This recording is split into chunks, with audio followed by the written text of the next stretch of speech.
नमस्कार छात्रों, आज हम अध्ययन करते हैं नरेंद्र छाबड़ा द्वारा लिखित 2 लघु कथाएं इस पूरक पठन का।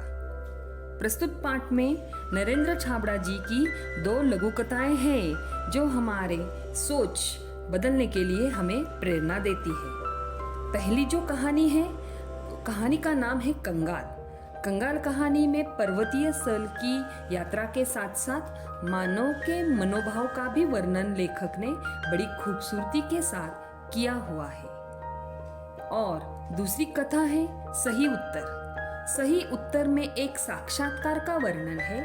पहली कथा में लेखक ने बताया है कि खुद पर हजारों रुपए खर्च करने वाले हम मामूली फेरी वालों के साथ मोलभाव करते हैं और अपने मन के कंजूसी का प्रदर्शन करते हैं। दूसरी लघु कथा में भ्रष्टाचार को देश का कलंक मानते हुए रिश्वत को उसकी बहन कहा गया है और उस पर करारा व्यंग कसा गया है। चलिए अध्ययन करते हैं। चलिए छात्रों, अध्ययन करते हैं 2 लघु कथाओं में से पहली लघु कथा कंगाल। कंगाल का मतलब होता है निर्धन या गरीब। इस वर्ष बड़ी भीषण यानी भयानक गर्मी पड़ी थी और लेखक को रात में लू और उमस से चैन नहीं मिल रहा था। लू यानी गर्म हवा, उमस का मतलब होता है जिस समय हवा नहीं चलती है उस समय जो गर्मी महसूस होती है उसे कहते हैं उमस। और इस लीजे यानी बेढंग से मौसम के कारण लेखक यहाँ पर क्या कर रहा था, पहाड़ों पर जाने के बारे में सोच रहा था। और अगले ही सप्ताह लेखक यात्रा पर निकल पड़ा। वहां जाने पर उसे सुकून यानी आराम महसूस होने लगा क्योंकि वहां का प्राकृतिक सौंदर्य और हरे भरे पहाड़ और इस प्रकार दीर्घता दिखाने वाले वृक्षों के कारण यहाँ पर लेखक को सुकून महसूस होने लगा। और लेखक उसी शाम झील किनारे टहल रहा था। लेखक के सामने एक भुट्टे वाला लड़का था और लड़का लेखक से कह रहा था कि गरम गरम भूनकर मसाला लगाकर भुट्टा दूंगा। लेखक सहज ही पूछ बैठा, कितने को है? लड़के ने जवाब दिया, 5 रुपए का। यहाँ पर लेखक सोचने लगा, अरे हमारे शहर में तो 5 रुपए में एक भुट्टा नहीं आता है, हमारे शहर में तो 2 रुपए में आता है, तुम चाहे तो 3 ले लो। लेकिन लड़का बिल्कुल नहीं सुन रहा था और लड़के ने कहा, 5 से 1 बिल्कुल कम नहीं लूंगा। लेखक ने लड़के को समझाया लेकिन लड़का बिल्कुल भी नहीं सुन रहा था। तब लेखक ने कहा, रहने दो, मैं आगे चलता हूँ। और अचानक से आगे कुछ चल ही पड़ा था लेखक कि अचानक से वो ठिठक गया यानी रुक गया। और लेखक सोचने लगा कि हम लोग जो पहाड़ों पर घूमने के लिए आते हैं, न जाने हम कितने हजारों रुपए खर्च करते हैं, बड़े बड़े अच्छे अच्छे होटलों में रुकते हैं, वहाँ पर हम बिना दाम पूछे वहाँ पर खर्चा करते हैं, अलग अलग दुकानों में जाते हैं, वहाँ खरीदारी करते हैं। और इस गरीब से हम 2-2 1-1 रुपए के लिए झिक करते हैं। और कितने कंगाल है हम, यानी कंगाल वो लड़का नहीं बल्कि कंगाल हम ही है, पैसे वाले लोग ही है। ऐसा लेखक यहाँ पर सोच रहा था और लेखक का मन बिल्कुल भी नहीं लगा। उल्टे कदम लेखक वापस लौट गया और 5 रुपए में एक भुट्टा उसने उस लड़के से खरीद लिया। और इस प्रकार उसने 4 भुट्टे उसे खरीद लिए। और इस प्रकार यहाँ पर लेखक अब सुकून महसूस कर रहा था। दूसरी लघु कथा का नाम है सही उत्तर। ये जो लड़का था वो न जाने कितने जगहों पर नौकरी के लिए आवेदन यानी प्रार्थना कर चुका था, साक्षात्कार यानी मुलाकात दे चुका था।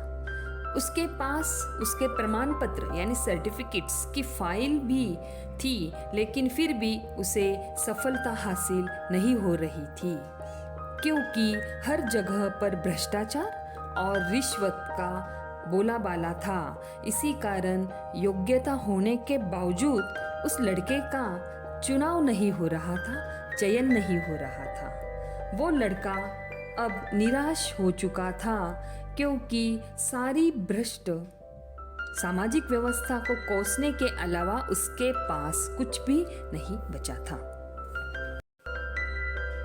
आज फिर लड़का साक्षात्कार यानी मुलाकात के लिए जा रहा था।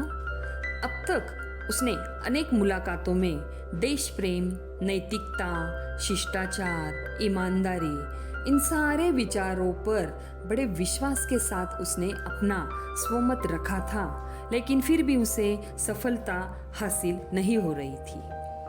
साक्षात्कार यानी मुलाकात के लिए वहाँ पर बहुत सारे अधिकारी मौजूद थे।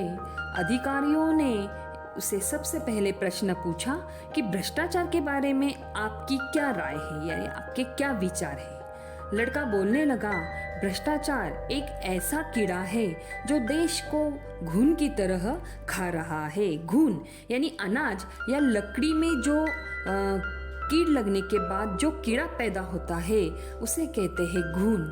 और इस प्रकार उसने भ्रष्टाचार को घुन कहा, और इस प्रकार उसने कहा कि सारी सामाजिक व्यवस्था को इसके कारण चिंताजनक स्थिति में पहुंचा दिया है।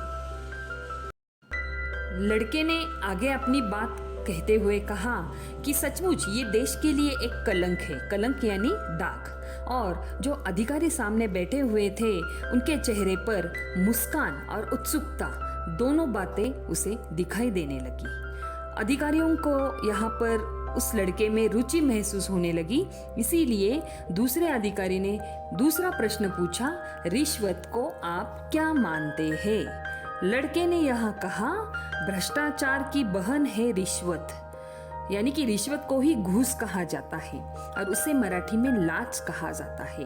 और अक्सर लड़के ने कहा कि विशेष अवसरों पर हम अपने जो प्रिय लोग होते हैं उन्हें परिचितों में या मित्रों को हम अक्सर जो उपहार देते हैं वो इस रिश्वत का ही स्वरूप है। और इस प्रकार यहाँ पर हम केवल यहाँ पर खुशियों का आदान प्रदान यानी लेन देन यहाँ पर सिर्फ करते हैं रिश्वत के द्वारा। इससे अधिक रिश्वत का काम होता है रुके हुए कार्य करना। लड़के ने आगे रिश्वत के बारे में कहा कि रिश्वत के कारण ही दबी हुई फाइलें, टलती हुई पदोन्नति, रोकी गई नौकरी, इस सारे कारणों में सफलता मिलती है। और इसीलिए ये समाज के माथे पर एक कलंक यानी दाग है जिसका मैं कतई यानी बिल्कुल भी समर्थन नहीं करता। और लड़का यह बात कहकर तेजी से वहाँ से निकल पड़ा, क्योंकि वो जानता था यहाँ पर भी मेरा चयन नहीं होगा। अंदर बैठे हुए अधिकारियों ने विचार विमर्श किया और युवक के सही उत्तर की उन्होंने दाद देते हुए उसका चयन कर लिया और उसे इस बात के बारे में बताया गया। और आज लड़का समझ गया कि सत्य कुछ समय के लिए निराश हो सकता है, परास्त नहीं यानी हार नहीं सकता। धन्यवाद।